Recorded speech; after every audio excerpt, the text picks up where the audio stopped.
Hey y'all, it's Rick here with Uncommon Communion, and it is another late night here for me. And I am recording. This was not to be completely unexpected because this evening, and I mean Thursday evening, I went to see another Columbus Fury women's volleyball. I mentioned this before. You'll probably hear me mention it again. What made this one special tonight is something I will tell you about after we begin, as we always begin, by recognizing, realizing, celebrating, affirming that we are always and everywhere in the holy presence of the more and each other. So, this evening, the volleyball game was particularly special because I got to take my friend Mark to his first Columbus Fury volleyball game. A friend who is a neighbor, a dog lover, friend, nice older lady, really kind, very nice. Unfortunately, she had a Trump sign in her yard back in the day, but we haven't talked about it since. I don't know where she is with that, but one of these days, maybe we will chat about it. But she gave me these tickets, and it was four good seats. My wife and I went, brought my friend Mark. This is Mark you remember from hiking and crew soccer games and protesting. Just a really good friend. And he took a good friend of his. We had a fourth seat, and he brought his friend, and it was kind of cute. These two older gentlemen, we were heading out of the arena, and there was a table where you could get free badges or buttons that said, my first Columbus Fury game. And I kind of joked. I said, "Hey, you should get one of those." And they both stopped and got them and wrote their name on them in Sharpie. And I just thought it was pretty cool. So, what I want to talk to you about is something that I was given earlier on Thursday, and it has to do with music. So, as you probably know, I'm a music lover, and the job that I work is not a music related job, but it is a job that I feel very passionate about. I am a trainer for a nonprofit agency that supports intellectually and developmentally disabled people.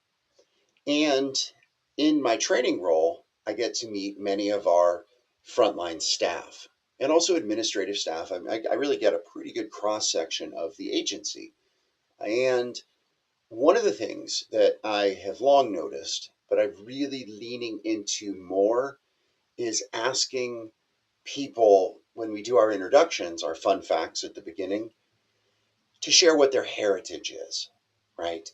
Recognizing that for most of us, being an immigrant is not far back in our family tree. For me, it's my grandparents, so it's a generation before my dad. But for many of our staff, it is they are the immigrant themselves. And just today, Thursday, I had 8 people in class, and we had 4 different African countries represented. We had Ghana, we had Cameroon, we had Cote d'Ivoire, and I forget what the fourth one was. Oh, yes, Ethiopia. So Central and Western Africa, Ghana, Sierra Leone, and Cameroon, and then other side of Africa, Ethiopia. Half the group. It was pretty amazing. But what I wanted to share with you is the rapport that I'm able to build with these folks means a lot to me. I really value very deeply welcoming others, learning from others, being affirming and curious about cultures and countries. And I got to look at something today that I didn't expect. I'm going to share it with you. You'll see it. It's the first video below. So at the very end of class, one of the gentlemen who was training, a young African man, he was our Cameroonian, he came up and he said, or somebody I think actually mentioned it too, and one of his colleagues, his staff mates, said, "Oh yeah, he records music." I'm like, "Oh, okay, that's kind of cool. What kind of music?" And I thought informal. He's like, "Do you have YouTube?" I handed him my phone, and he pulled up the video. That's what I'm going to share with you. So it's Afrobeat. It is quite professional sounding. I'm not sure what they're talking about when he says, pass me lighter. I mean, I know what that literally means, but I'm not sure what they're getting at there. But it's pretty cool. And he is the main gentleman in it. He's got a black leather jacket on. I am just so impressed. And I just think it's so cool. It is so amazing to me that we have this diversity in this agency. And I think we so often forget that, we know certain fields are heavily dominated by immigrants. We think of, people who are in the agricultural field, right? We think about people in restaurants, in kitchens, and we think about people in domestic service as immigrant, being many of those folks are immigrants, but also in healthcare. These direct service aides, people that are working directly with others, many of them are immigrants too. So, just a reminder to all of us the importance of upholding, supporting, and celebrating immigrants. I want to give you a couple more little videos before we talk about the psalm today. And the video, two things I came across. One is somebody that I featured back during Advent. Her name is Carsie Blanton, kind of an interesting singer-songwriter. You'll see she has a new video about Elon Musk. You'll see that below.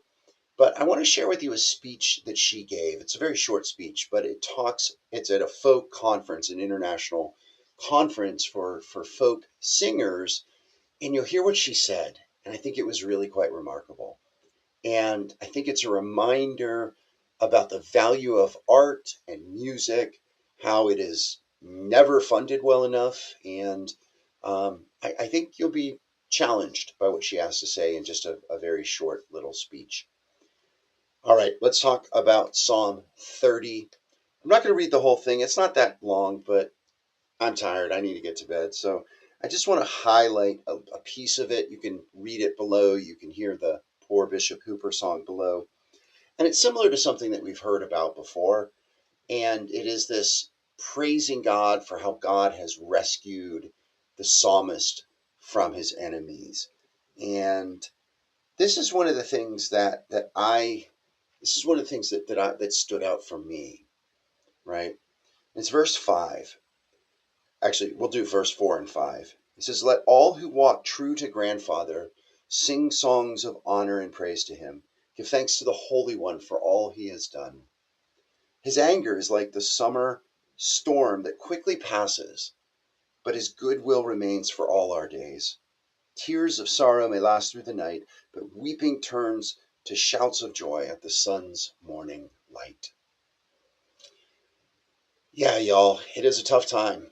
It is a tough time. As I said yesterday, we are threatening war again with Iran.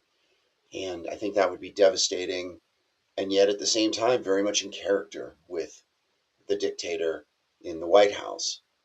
And we have to lean into grandfather, lean into grandmother, lean into God, because that's where hope lies. That's where truth is. And that's where we are reminded that this too shall pass. And our deep seated belief that good does win, good has won. We need to fight for it. We need to work for it. We need to suffer and struggle and be out there protesting and doing all those things for the good.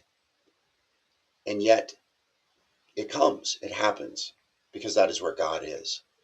God is love, and whenever we love, it changes the world. And honestly, that's the only way the world has ever been changed for the good, through love. All right, y'all, I am ready for bed. Got one more day this week of teaching, training. It's been a short week, but today was a lot on Thursday.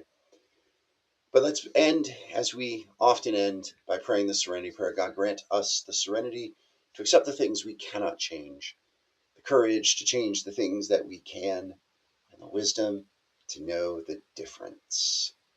Thy will, not ours, be done. All right, y'all. Blessing and good. Be bold. Hold fast, y'all.